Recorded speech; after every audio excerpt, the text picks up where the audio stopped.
Hello welcome আয়তঘন বা chapter number 4 of class 10 math আমরা করছিলাম, যার আজকে কোষে দেখি 24 25 নম্বরেরটা করে নেব। 25 নম্বরে যে অঙ্কগুলো আছে সেটা 2 নম্বরের জন্য আসতে পারে বা আসে, তার জন্য এই অঙ্কগুলো 5টা অঙ্ক একটাই ভিডিওতে করব, আর এটার পিডিএফ ডেসক্রিপশান বক্সে পেয়ে যাবে, কারোর দরকার থাকলে চেক করে নিতে পারো। তাহলে 5টা অঙ্ক আমরা ডাইরেক্ট স্টার্ট করছি, আর এটাই এরপরে লাস্ট ভিডিও, মানে আয়তঘন চ্যাপ্টার শেষ হয়ে গেছে। এর আগে এমসিকিউ যেগুলো ছিল আর শূন্যস্থান পূরণ সপ্তমীতে একটা ভিডিওতে এসে, এবং লংগুলো প্রতিটা একটা একটা করে ভিডিওতে এসে, এবং সব থেকে প্রথমে যেটা চ্যাপ্টারের শুরুতে প্রাথমিক ধারণার ভিডিও ছিল, প্লেলিস্টে গিয়ে সবগুলো পরপর চেক করতে পারো। আর এই চ্যাপ্টারটা শেষ হওয়ার পরে আমি বলে দিচ্ছি নেক্সট চ্যাপ্টার যেটা হবে সেটা চোং হবে, এবং এতদিনে হয়তো যতদিনে ভিডিওটা দেখছো হয়তো ততদিনে চোংটা চলেও এসে, তার জন্য মেন হচ্ছে প্লেলিস্টে গিয়ে চেক করো। প্লেলিস্টে গেলে এতদিন যে যে ক্লাসগুলো হয়েছে সেগুলো সব পেয়ে যাব, এবং আমি সব সিকোয়েন্সলি সাজিয়ে দিই, একটার পরে একটাই পাওয়া যাবে। তাহলে ডাইরেক্ট স্টার্ট করছি। তাহলে আমরা শুরু করে দিচ্ছি 25 নম্বরেরগুলো। 25 নম্বর মানে এস এ যেগুলো লেখা আছে এস এ, এরপরে এর 1 নম্বরেরটা স্টার্ট করছি। কি বলা আছে? প্রথমে বলা আছে একটি আয়তঘনের তল সংখ্যা x, ধার সংখ্যা y, শীর্ষবিন্দু সংখ্যা z এবং কর্ণের সংখ্যা হচ্ছে p, তাহলে এই ভ্যালুটা কত? তাহলে আমাদের প্রথমেই এই সব বিষয়গুলো, ছোট ছোট বিষয়গুলো সব কিছু নিয়ে যে প্রাথমিক ধারণার ভিডিও করেছি সেটা দেখে আসতে পারো, ডেসক্রিপশন বক্সে লিঙ্ক পাবে। তারপর আমি লিখে স্টার্ট করছি। তাহলে তল সংখ্যা যেটা দেওয়া আছে x, আমরা জানি আয়তঘনের তল সংখ্যা হচ্ছে 6, এবং ধার সংখ্যা যেটা দেওয়া আছে y সেটা হয়ে যাচ্ছে আমাদের 12, এবং শীর্ষবিন্দু সংখ্যা যেটা দেওয়া আছে z সেটা হচ্ছে 8, এবং কর্ণের সংখ্যা যেটা p সেটা হয়ে যাচ্ছে আমরা জানি 4। এগুলো কোন বিষয়টা, মানে এগুলো যে 4 হয় জানি, শীর্ষবিন্দু হয় 4টা জানি, কিন্তু কোনটাকে শীর্ষবিন্দু বলে সেই ছোট ছোট বিষয়গুলি দেখার জন্য ওই ভিডিওটা দেখে আসতে পারো। এরপরে ভ্যালুটা বসিয়ে দিচ্ছি, যেটা বার করতে বলেছি x minus y plus z plus p is equal to 6 minus, ভ্যালুগুলো বসাচ্ছি 6 মাইনাস 12 যুক্ত 8 যুক্ত 4, এটা হয়ে যাচ্ছে যদি সবগুলো প্লাস করে নিই, প্লাসগুলো মানে 6 প্লাস 8 প্লাস 4, তাহলে যে 10 যুক্ত 18 হয়ে যাচ্ছে, আর মাইনাস 12 আছে, মানে ভ্যালুটা হচ্ছে আমাদের 6। আশা করি বোঝা গেছে। এরপরে 2 নম্বরেরটা।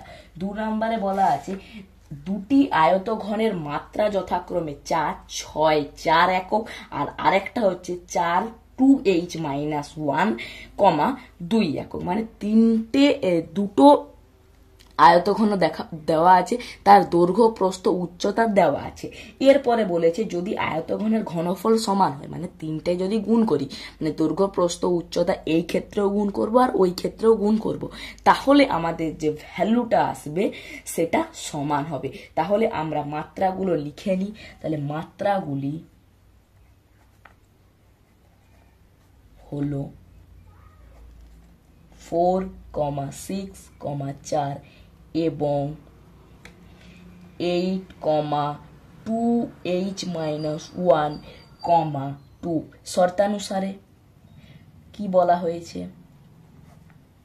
শর্তানুসারে বলা হয়েছে দুটোর ঘনফল সমান হবে, মানে যদি দৈর্ঘ্য প্রস্থ এবং উচ্চতা গুণ করি তাহলে ভ্যালুটা একই হবে। তাহলে 4 ইন্টু 6 ইন্টু 4 যে ভ্যালুটা হবে সেটা হবে 8 ইন্টু 2h মাইনাস 1 ইন্টু 2 এর সঙ্গে সমান। কাটাকাটি করছি, 2 4 8, 2 দুগুণে 4, 4 দুগুণে 8, 2 কেটে গেল, এবং এখানে পড়ে আছে 6 is equal two 2h minus 1। দেন আমরা যদি 2h এর ভ্যালু বার করি তাহলে হয়ে যাচ্ছে আমাদের 7, কারণ 2hটা এই দিকে আছে, মাইনাস 1টা ওইদিকে যাবে, তখন প্লাস হয়ে যাবে, প্লাস 7 হচ্ছে। তাহলে শুধু যদি h এর ভ্যালু বার করি তাহলে 7/2 মানে হয়ে যাচ্ছে 3.5।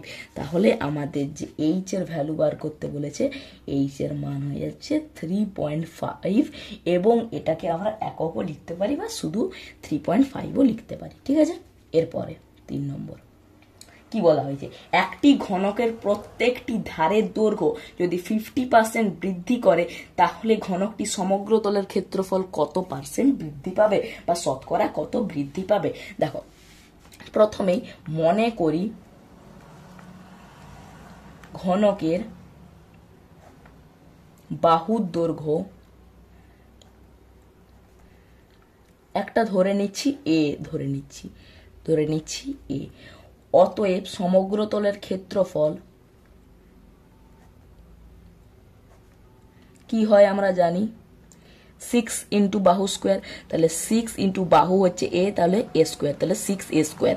এবং এটাকে আমরা যদি একক ধরি, কোনো একক দেওয়া নেই তার জন্য একক যদি আমরা ধরি, তাহলে এটা হয়ে যাবে আমাদের বর্গ একক। ঠিক আছে, বোঝা গেল। এরপরে কি বলেছে, বাহু 50% বৃদ্ধি, তাহলে বাহু দৈর্ঘ্য 50% বৃদ্ধি করব। বাহুর দৈর্ঘ্য 50% বৃদ্ধি মানে কি, আগে বাহু ছিল এ, তার 50% বৃদ্ধি, এর 50% মানে কি 50/100, এটা করব। তাহলে এ প্লাস দুগুণে মানে 50 দুগুণে 100 এবং a/2 হয়ে যাচ্ছে এটার ভ্যালু, তাহলে এটা যোগ করে নেব, 2a প্লাস এ সমান হয়ে যাচ্ছে 3a/2 একক। তাহলে 50% বৃদ্ধি করলে বাহুর দৈর্ঘ্য হয়ে যাচ্ছে 3a/2 একক। তাহলে সমগ্র তলের ক্ষেত্রফল কত হবে, তাহলে সমগ্র তলের ক্ষেত্রফল হবে, তখন আমরা লিখছি, তখন সমগ্র তলের ক্ষেত্রফল হবে কত না, 6 ইন্টু বাহু স্কোয়ার, বাহু এখানে কত বেরিয়েছে 3a/2 তার হোল স্কোয়ার, এটার ভ্যালু কত বেরোয় 6 ইন্টু 3 স্কোয়ার 9, এ স্কোয়ার, তাহলে 2 এর স্কোয়ার হয়ে যাচ্ছে 4, কাটাকাটি করি 2 দুগুণে 4, 2 3 6, 3 9 27 এবং এ স্কোয়ার আছে নিচে হয়ে যাচ্ছে 2, এটাও হবে বর্গ একক। বোঝা গেল। এরপর কত পার্সেন্ট বৃদ্ধি পেয়েছে, মানে সমগ্র তলের ক্ষেত্রফল বৃদ্ধি কত পেয়েছে, সমগ্র তলের ক্ষেত্রফল বৃদ্ধি কত পেয়েছে, টোটাল এখন হয়েছে a স্কোয়ার 27a²/2, আগে ছিল শুধু 6a², তাহলে বৃদ্ধি কত হয়েছে বিয়োগ করে দেব, 2 27a² মাইনাস 6 দুগুণে 12a², 27a² থেকে 12a² বিয়োগ করলে হয়ে যাচ্ছে 15a², নিচে আছে 2, এটা হবে বর্গ একক। এত বৃদ্ধি পেয়েছে।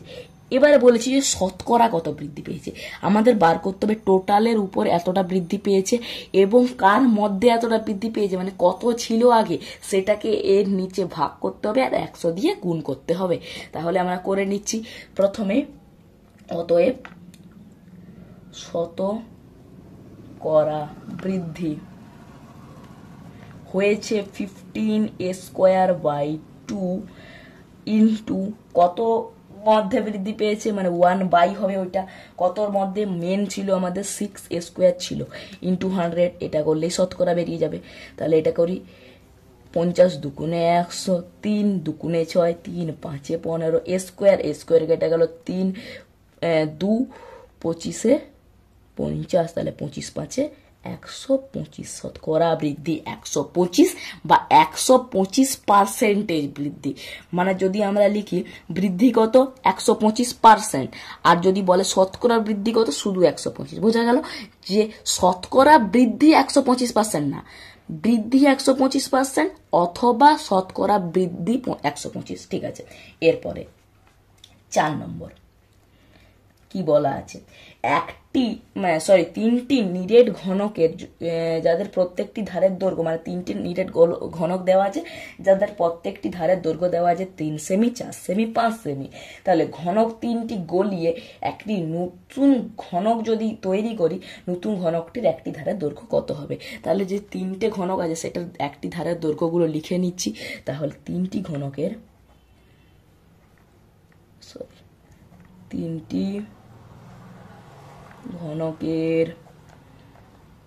বাহুর দৈর্ঘ্য 3 সেমি,